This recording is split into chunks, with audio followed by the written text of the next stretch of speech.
মধ্যপ্রাচ্যে ইরান ও ইসরায়েলের চলমান উত্তেজনা নতুন করে আলোচনা এনেছে প্রাচীন কিছু হাদিস ও ভবিষ্যৎবাণীর বিষয়। ক্ষেপণাস্ত্র ও পাল্টাপাল্টি হামলায় পরিস্থিতি যখন ক্রমেই জটিল হচ্ছে, তখন ইসলামী বিশ্বের একটি অংশ বর্তমান সংঘাতকে কিয়ামতের পূর্ব লক্ষণ হিসেবে দেখছেন। বিশেষ করে খোরাসান, কালো পতাকা ও বায়তুল মুকাদ্দাস বিষয় সংক্রান্ত হাদিসগুলো নিয়ে নতুন করে আলোচনা শুরু হয়েছে। একটি প্রসিদ্ধ হাদিসে বর্ণিত আছে, খোরাসান থেকে একদল সৈন্য কালো পতাকা নিয়ে আগমন করবে। তারা অগ্রসর হতে থাকবে যতক্ষণ না বায়তুল মুকাদ্দাসে সেই পতাকা উত্তোলন করে। ইতিহাসবিদদের মতে খোরাসান ছিল প্রাচীন পারস্য সাম্রাজ্যের একটি বিস্তৃত অঞ্চল, যার মধ্যে বর্তমান ইরান, আফগানিস্তান ও তুর্কমেনিস্তানের অংশ অন্তর্ভুক্ত ছিল।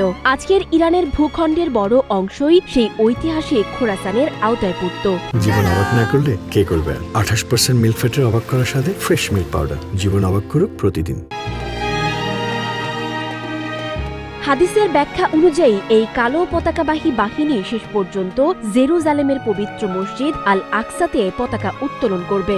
অনেক ইসলামী চিন্তাবিদ মনে করেন এটি মুসলিমদের জন্য এক বড় বিজয়ের ইঙ্গিত।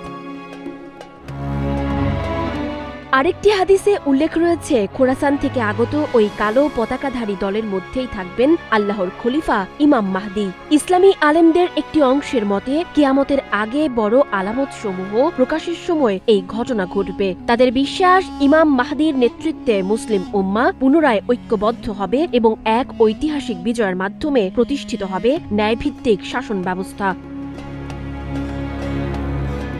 হাদিসের আলোচনায় আরেকটি গুরুত্বপূর্ণ শব্দ হল আল মালহামা। অনেক ইসলামী বর্ণনায় এটিকে মানব ইতিহাসের সবচেয়ে ভয়াবহ যুদ্ধ হিসেবে উল্লেখ করা হয়েছে। আলেমদের মতে এই যুদ্ধের মধ্য দিয়ে বিশ্বব্যাপী বড় পরিবর্তনের সূচনা হবে। বর্তমান ইরান ইসরায়েল উত্তেজনার প্রেক্ষাপটে অনেকে প্রশ্ন তুলছেন, এটাই কি সেই পূর্বাভাসিত সংঘাতের সূচনা?